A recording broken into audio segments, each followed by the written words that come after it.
ប្រធានាធិបតីអាមេរិកលោកដូណាល់ត្រាំបានចេញមុខព្រមានយ៉ាងធ្ងន់ធ្ងរកាលពីថ្ងៃច័ន្ទទី3សីហា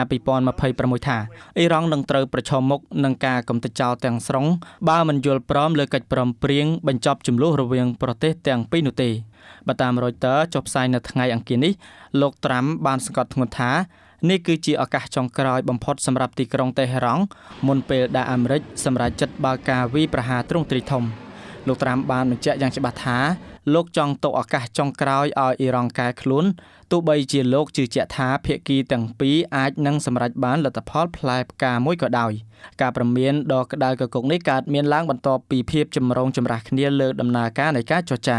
កាលពីព្រឹកថ្ងៃច័ន្ទដដែលនោះភាគីអ៊ីរ៉ង់បានចេញមកអះអាងថាមិនមានកិច្ចចរចាណាមួយកំពុងតែដំណើរការនោះទេដែលការលើកឡើងនេះធ្វើឲ្យលោកត្រាំក្តៅស្លឹកត្រចៀកយ៉ាងខ្លាំងជាការឆ្លើយតបលោកត្រាំបានរិះគន់ចំទៅលើថ្នាក់ដឹកនាំអ៊ីរ៉ង់ដោយប្រើពាក្យថាជាមនុស្សមានល្បិចកលពុតបុត្របំផុតដែលមិនអាចឲ្យជឿជាក់ទុកចិត្តបានយ៉ាងណាមិញផ្ទុយពីការអះអាងរបស់អ៊ីរ៉ង់លោកប្រធានាធិបតីអាមេរិករូបនេះបានប្រាប់អ្នកកាសែតថាកិច្ចពិភាក្សាកំពុងតែប្រព្រឹត្តទៅនៅឡើយនាពេលនេះលោកត្រាំបានទម្លាក់ឲ្យដឹងថាដំណើរការនៃការចរចាដែលកំពុងតែធ្វើឡើងនេះគឺកើតចេញពីការស្នើសុំរបស់ប្រទេសជាច្រើនរួមមានទាំងប្រទេសអ៊ីរ៉ង់ផ្ទាល់អារ៉ាប៊ីសាអូឌីតអេមីរ៉ាតអារ៉ាប់រួមនិងប្រទេសកាតាជាដើមនៅក្នុងសារព្រមានចុងក្រោយលោកបានបញ្ជាក់យ៉ាងដាច់អហង្ការថានេះគឺជាពេលវេលានិងជាឱកាសចុងក្រោយបំផុតសម្រាប់ប្រទេសអ៊ីរ៉ង់ក្នុងការចុះហត្ថលេខាលើឯកសារកិច្ចព្រមព្រៀងដ៏ល្អមួយបើមិនដូច្នេះទេពួកគេនឹងត្រូវទទួលរងនៅផលវិបាកយ៉ាងធ្ងន់ធ្ងរជាទីបំផុតមិនធ្លាប់មានពីមុនមកយោងតាមបណ្ដាញផ្សាយព័ត៌មាន CNN និងសារព័ត៌មាន The Times ខែទី8ឬខែសីហារៀងរាល់ឆ្នាំច្រើនតែនាំនូវគ្រោះបណ្ដាសាដល់រុស្ស៊ីនិងលោកពូទីនកាសែតដ៏ល្បីរបស់ពួកបច្ចឹមប្រទេសមានដូចជាបណ្ដាញផ្សាយព័ត៌មាន CNN និងសារព័ត៌មាន The Times បានរំលឹកឡើងវិញនៅខែទី8ឬខែសីហាដោយកត់សម្គាល់ថាជាខែគ្រោះកាចចង្រៃតែងតែបៀតបៀនទៅលើប្រទេសរុស្ស៊ីនិងមេដឹកនាំផ្ដាច់ការរុស្ស៊ីលោក Vladimir Putin ដែលគេហៅថាខែបណ្ដាសាតាមសារព័ត៌មាន The Times ស្ទើរតែរៀងរាល់ខែសីហាគឺជាខែដែលតែងតែបង្កប់នូវគ្រោះមហន្តរាយផ្សេងៗជាច្រើនប្រភេទធ្លាក់មកលើមេដឹកនាំរុស្ស៊ីនិងប្រទេសរុស្ស៊ីក្នុងនោះមានការផ្ទុះគ្រោះមហន្តរាយធម្មជាតិគ្រោះមហន្តរាយបង្កឡើងដោយមនុស្សនិងភាពចលាចលផ្នែកនយោបាយនៅក្នុងប្រទេសរុស្ស៊ីសារព័ត៌មាន The Times របស់ចក្រភពអង់គ្លេសបានសរសេរថាខែសីហាត្រូវបានគេមើលឃើញថាជាខែដ៏មានគ្រោះថ្នាក់ដែលជនជាតិរុស្ស៊ីខ្លួនឯងច្រើនតែហៅថាជាខែបណ្ដាសាដោយសារតែប្រវត្តិសាស្ត្រនយោបាយនិងព្រឹត្តិការណ៍អាក្រក់ជាច្រើនតែងតែកើតឡើងនៅក្នុងខែទី8នេះ The Times កត់សម្គាល់ដូចនេះថាកាលពីខែសីហាឆ្នាំ1991មានករណីផ្ទុះការប៉ុនប៉ងធ្វើរដ្ឋប្រហារទម្លាក់ប្រធានាធិបតី Mikhail Gorbachev ដោយក្រុមអភិរក្សនិយមរឹងរូសក្រុមនេះបានចល័តកងទ័ពនិងរថក្រោះចូលទៅទីក្រុងមូស្គូដែលព្រឹត្តិការណ៍នោះបានក្លាយជាកាតាលីករពន្លឿនការដួលរលំនៃសហភាពសូវៀតទាំងស្រុងនៅចុងឆ្នាំ1991នោះខែសីហាឆ្នាំ2000មានការផ្ទុះគ្រោះមហន្តរាយនាវាមួយទឹកនុយក្លេអ៊ែរគឺរបស់រុស្ស៊ីបានលេចធ្លាក់នៅបាតសមុទ្រជាឆ្នាំដំបូងនៃការកាន់អំណាចរបស់លោក Vladimir Putin ជាប្រធានាធិបតីរុស្ស៊ីដែលបណ្ដាលឲ្យនាវិកស្លាប់ទាំងអស់និងបង្កជាវិបត្តិភាពជាអ្នកដឹកនាំយ៉ាងខ្លាំងក្រៅពីនេះក្នុងខែសីហាក៏តែងតែមានព្រឹត្តិការណ៍អាក្រក់ៗផ្សេងៗទៀតនៅក្នុងប្រទេសរុស្ស៊ីមានដូចជាគ្រោះថ្នាក់ផ្ទុះយន្តហោះការផ្ទុះរោងចក្រវិបត្តិហិរញ្ញវត្ថុដែលគ្រោះកាចនេះកើតឡើងក្នុងខែសីហាឆ្នាំ1998និងគ្រោះធម្មជាតិធ្ងន់ធ្ងរច្រើនទៀតតើខែសីហាឆ្នាំ2026នេះរុស្ស៊ីនិងលោកពូទីនអាចនឹងប្រឈមមុខនឹងគ្រោះមហន្តរាយឬក៏បញ្ហាធ្ងន់ធ្ងរអ្វីខ្លះយោងតាមការព្រមានរបស់សារព័ត៌មាន The Times និងបណ្ដាញផ្សាយព័ត៌មាន CNN ខែសីហាឆ្នាំ2026នេះគឺជារដូវកាលដែលរបបរបស់លោកពូទីនកំពុងរងសម្ពាធខ្លាំងបំផុតមិនធ្លាប់មានដោយសារកត្តាប្រឈមធំៗដូចជាវិបត្តិប្រេងឥន្ធនៈធ្ងន់ធ្ងរបញ្ហាការធ្លាក់ចុះនៃកំណើនសេដ្ឋកិច្ចអតិផរណាខ្ពស់បណ្ដាលមកពីការខ្វះខាតប្រេងឥន្ធនៈដែលប៉ះពាល់ស្ទើរតែគ្រប់តំបន់ទាំងអស់ក្នុងប្រទេសរុស្ស៊ី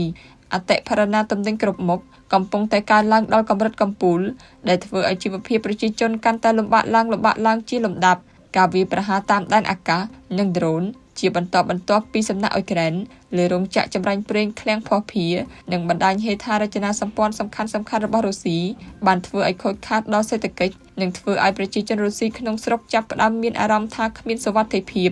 សារព័ត៌មាន Slavia Ukraine ចុះថ្ងៃទី2ខែកក្កដាឆ្នាំ2026បានឲ្យដឹងថាមានការផ្ទុះមួយបានកើតឡើងនៅភោជនីយដ្ឋានប្រណិត Belzy Rossi ក្នុងកណ្ដាលទីក្រុងមូស្គូប្រភពព័ត៌មានបានឲ្យដឹងថាការផ្ទុះនេះគឺកើតឡើងក្នុងពិធីបុណ្យខួបកំណើតគម្រប់55ឆ្នាំរបស់ឧត្តមសេនីយ៍ឯក Alexander Chaiko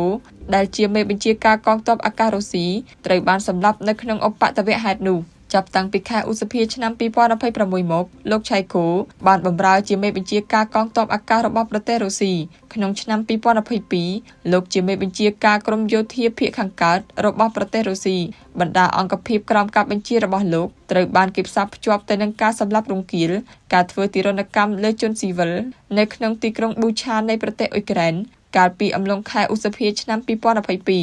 ការព្រមានពីការបែកបាក់ក្នុងជួរមន្ត្រីជាន់ខ្ពស់និងការបះបោរចេញពីប្រជាជនការស្ទង់មតិបានបង្ហាញថាប្រជាប្រិយភាពរបស់រដ្ឋាភិបាលក្រុងមូស្គូបានធ្លាក់ចុះយ៉ាងគំហុកដែលជាសញ្ញាបង្ហាញពីការខកចិត្តនិងការនឿយណាយរបស់សាធារណជនទូទៅចំពោះសង្គ្រាមអូសបន្លាយដ៏យូរនិងការអស់សង្ឃឹមភ្លើងសង្គ្រាមវាយបកវិញរបស់អ៊ុយក្រែនធ្លាក់ដល់ទីក្រុងមូស្គូនិងនាំឲ្យប្រជាជនរុស្ស៊ីនិងមន្ត្រីរបស់លោកពូទីនចាប់ផ្ដើមសម្ដែងមតិជំទាស់កាន់តែខ្លាំងប្រឆាំងនឹងការបន្តសង្គ្រាមករណីតំបន់គ្រីមៀកំពុងវិលទៅរកអ៊ុយក្រែនវិញគឺជាសញ្ញាអាសន្នដល់លោកពូទីនហើយចង់មិនចង់នឹងបង្កការតវ៉ាទ្រង់ទ្រាយធំនៅក្នុងខែសីហាហើយផ្ដើមពីនេះនឹងបង្កការផ្ទុះបះបោរចលាចលប្រឆាំងនឹងរបបលោកពូទីនដោយសារសម្ពាធពីសង្គ្រាមវាយបកកាន់តែខ្លាំងលើរុស្ស៊ីវិញក៏អាចបង្កឲ្យមានការប្រឆាំងនិងការព្រួយបារម្ភក្នុងចំណោមអិសរាជជនជុំវិញខ្លួនលោកពូទីនផងដែរខណៈដែលប្រព័ន្ធដឹកនាំទាំងមូលត្រូវផ្ទុកទម្ងន់ធ្ងន់ធ្ងរលំបាកហួសប្រមាណជាមួយគ្នានេះ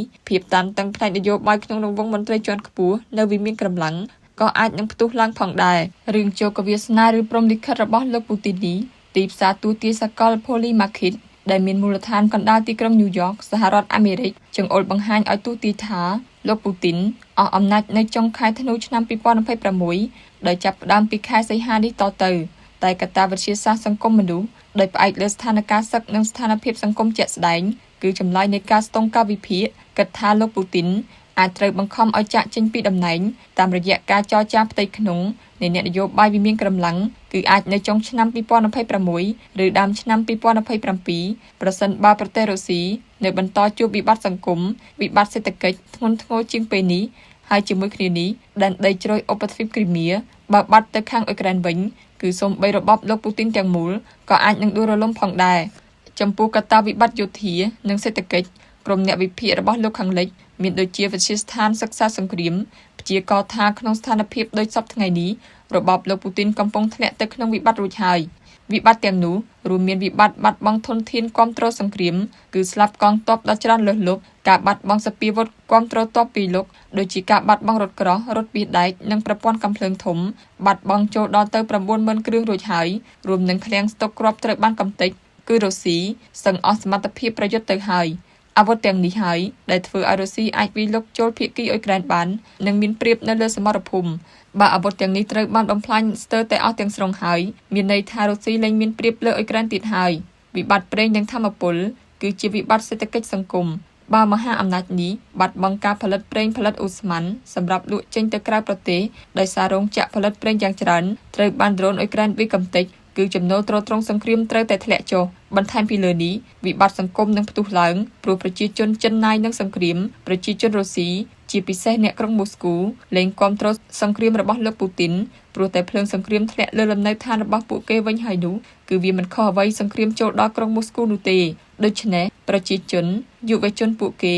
អាចនឹងបះបោររុញលោកពូទីនឲ្យដើរចេញពីវិមានក្រំឡាំងហើយរើសមេដឹកនាំថ្មីដើម្បីចរចានឹងអ៊ុយក្រែនបញ្ចប់សង្គ្រាមតែផ្ទុយទៅវិញបើគ្រីមៀនឹងមិនបានមករុស្ស៊ីវិញទេគឺឈ្មោះលោកពូទីននឹងត្រូវកត់ត្រាជាមេដឹកនាំធ្វើឲ្យបាត់គ្រីមៀនិងចាញ់សង្គ្រាមតស៊ូរបស់លោក Volodymyr Zelensky ប្រធានាធិបតីអ៊ុយក្រែនទោះជាយ៉ាងណាលោកពូទីននឹងមិនងាយទម្លាក់អំណាចរបស់លោកនោះទេលោកពូទីនអាចបង្ខំចិត្តតាមក្រុមជាតិនិយមជ្រុលបាញ់គ្រាប់នុយក្លេអ៊ែរលើអ៊ុយក្រែនឬគ្រីមៀឬលើកោះពោះនៃដែនដីសមុទ្រខ្មៅដើម្បីសាកល្បងឲ្យអ៊ុយក្រែនលើកទង់សចុះចាញ់រុស្ស៊ីសំណួរសួរថាតើលោក Zelensky វរៈបរិសសង្គ្រាមប្រជាជនអ៊ុយក្រែនមេតបអ៊ុយក្រែនព្រមចាញ់សង្គ្រាមនុយក្លេអ៊ែររបស់លោកពូទីនឬទេទំនងអ៊ុយក្រែនមិនចុះចាញ់ឡើយអ្នកដែលត្រូវបង្ខំចិត្តបិទសង្គ្រាមមានតែកម្ពុជាជនផ្ដាច់ការនៅវិមានក្រំឡាំងរូបនេះ បើរុស្ស៊ីបាញ់លើអ៊ុយក្រែនដោយប្រើគ្រាប់បែកនុយក្លេអ៊ែរនោះវាគឺជាដំណាក់កាលចុងក្រោយរបស់លោកពូទីនតាមទស្សនៈនឹងការវិភាគអន្តរជាតិមើលឃើញថាខែសីហាឆ្នាំ